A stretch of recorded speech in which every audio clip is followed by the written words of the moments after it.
The rain drizzled steadily over the city as Rachel Morgan stepped into Riverview Bistro, a high-end restaurant known for its exclusive clientele and impeccable cuisine. Dressed in casual clothes to maintain her cover, Rachel scanned the warmly lit interior. The air was filled with the aroma of freshly baked bread and slow-cooked sauces. Her sharp eyes noted the details: pristine white tablecloths, polished silverware, and staff bustling about with an almost rehearsed precision. She wasn't here for a gourmet meal or a casual evening. Rachel was on duty, though unofficially. Complaints had surfaced about Riverview Bistro, claims of exploitation of undocumented workers, food safety violations, and whispers of discriminatory practices. As a seasoned inspector, Rachel had seen the darker side of places that appeared perfect on the surface, and she was determined to uncover the truth. Her attention was drawn to a corner table near the window, where a young woman sat, flipping through a notebook. She looked out of place, not because of her appearance, but because of the uneasy glances the staff threw her way. The woman was Amina, an African journalist known for her fearless reporting on social justice issues. Rachel observed quietly as Amina signaled for a waiter. The waiter approached but hesitated before taking her order. Moments later, Henry Caldwell, the restaurant owner, emerged from the kitchen. Tall and imposing, Henry was known for his fiery temper. He walked straight to Amina's table, his voice carrying across the room. "What do you want here?" he demanded. Amina looked up, startled. "Excuse me. This isn't the place for loitering. If you're not here to dine, you should leave," he said, his tone cold and dismissive. Rachel felt a spark of anger but stayed seated, watching the interaction unfold. "I'm here for a meal," Amina replied calmly. "Is there a problem?" Henry scoffed, his voice dripping with condescension. "A meal? Do you even know how much our dishes cost? This isn't some fast food joint." The restaurant grew silent as other patrons turned their attention to the confrontation. Amina's cheeks flushed, but she held her ground. "I'm a paying customer. I don't see why my presence here is an issue." "It's an issue because I say it is," Henry snapped, his voice rising. That was the breaking point for Rachel. She stood up and approached the table, her posture commanding respect. "Is there a problem here?" she asked, her voice steady yet firm. Henry turned to face her, his expression faltering slightly under her unwavering gaze. "This doesn't concern you," he said, trying to dismiss her. "It does when I see a customer being mistreated," Rachel replied. "Perhaps you should treat all your patrons with the same courtesy." The tension was palpable as Rachel and Henry locked eyes. Eventually, he muttered something under his breath and walked away, leaving Amina shaken but grateful. "Thank you," Amina said softly. Rachel nodded. "Are you okay?" "I'll be fine," Amina replied. "But people like him, they get away with this too often." "Not this time," Rachel said, her tone resolute. Later that evening, Rachel dug deeper into Henry's behavior, learning that this wasn't an isolated incident. There had been reports from staff and former patrons about his discriminatory practices.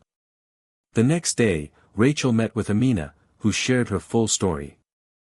She was a journalist working on a piece about the city's cultural diversity and decided to include her experience at the restaurant as part of her article. Together, they decided to take a stand against the mistreatment Amina had faced.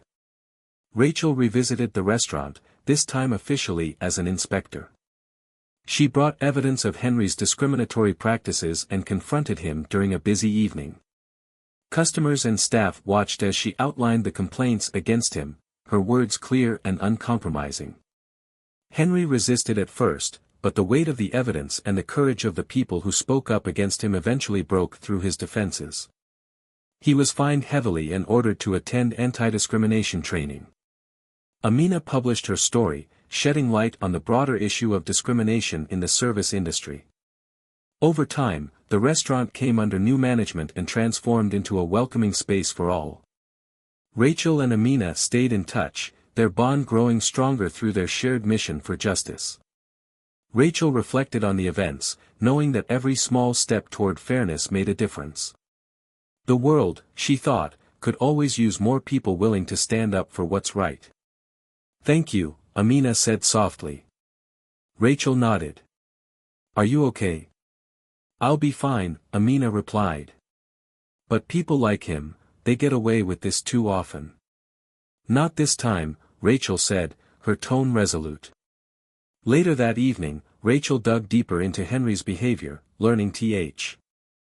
Over time, the restaurant came under new management and transformed into a welcoming space for all. Rachel and Amina stayed in touch, their bond growing stronger through their shared mission for justice. Rachel reflected on the events, knowing that every small step toward fairness made a difference. The world, she thought, could always use more people willing to stand up for what's right. Over time, the restaurant came under new management and transformed into a welcoming space for all. Rachel and Amina stayed in touch, their bond growing stronger through their shared mission for justice. Rachel reflected on the events, knowing that every small step toward fairness made a difference. The world, she thought, could always use more people willing to stand up for what's right. The woman, Amina, was a journalist working on a piece about cultural diversity in urban spaces. Her goal was to highlight stories of resilience and community. She had chosen Riverview Bistro because of its reputation for exclusivity, but her experience so far had been far from welcoming. Amina had been seated at a table near the kitchen, despite the availability of more pleasant spots by the window. The waiter attending her table was curt, barely disguising his impatience. Rachel took a seat within earshot of Amina, ordering a simple meal to maintain her cover. As she watched the staff interact with Amina, her instincts told her something was amiss. The manager, Henry Caldwell, emerged from the back, his polished exterior doing little to mask the disdain in his eyes as he glanced at Amina. He whispered something to the waiter, who then approached Amina's table with a forced smile. "We kindly ask that you keep your visit brief," the waiter said, his tone more of a command than a request. Amina looked up, confused but composed, and politely questioned why she was being rushed. Before the waiter could respond, Henry intervened. "This isn't the type of establishment where people linger unnecessarily," he said, his voice carrying an edge that turned heads in the dining area. Amina, maintaining her dignity, replied calmly, "I am a paying customer, and I don't believe I've done anything to warrant such treatment." Rachel decided it was time to step in. Rising from her seat, she approached the table with the authoritative air of someone used to diffusing tense situations. "Is there a problem here?" she asked, directing her question at Henry. He hesitated, clearly thrown off by Rachel's commanding presence. "Not at all," he said, forcing a smile. "Just ensuring all our patrons have an enjoyable experience." Rachel's piercing gaze made it clear she wasn't buying his explanation. "From where I'm standing, it seems like you're singling out this customer," she said. "Care to explain why?" Henry's veneer cracked slightly, but he recovered quickly, deflecting the question with vague assurances. Rachel, not one to back down, introduced herself as an inspector. The mention of her title sent a ripple of unease through the room. Henry's confident demeanor faltered, and he muttered something about checking on the kitchen before retreating. Amina thanked Rachel, but her voice carried a mix of gratitude and exhaustion. "This isn't the first time something like this has happened," she admitted. "But I didn't expect it here." Rachel, deeply moved by Amina's resilience, assured her that she would look into the matter. "No one deserves to be treated this way," Rachel said firmly. In the days that followed, Rachel launched a thorough investigation into Riverview Bistro. She spoke with current and former employees, uncovering a pattern of discriminatory practices. Several staff members described a toxic work environment perpetuated by Henry's behavior. Rachel also discovered that Henry had connections to a business syndicate known for exploiting marginalized communities. Meanwhile, Amina's work as a journalist brought her into the spotlight.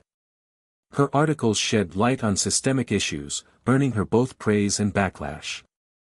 The threats she received only strengthened her resolve to continue her work. Rachel and Amina formed an unlikely partnership, united by their shared commitment to justice. The tension reached its peak during a high-profile event at Riverview Bistro. Rachel, armed with evidence of Henry's misconduct, confronted him in front of a room full of influential guests. The confrontation was heated, with Henry attempting to deflect blame and discredit Rachel. However, her unwavering determination and the support of Amina and others in the room turned the tide.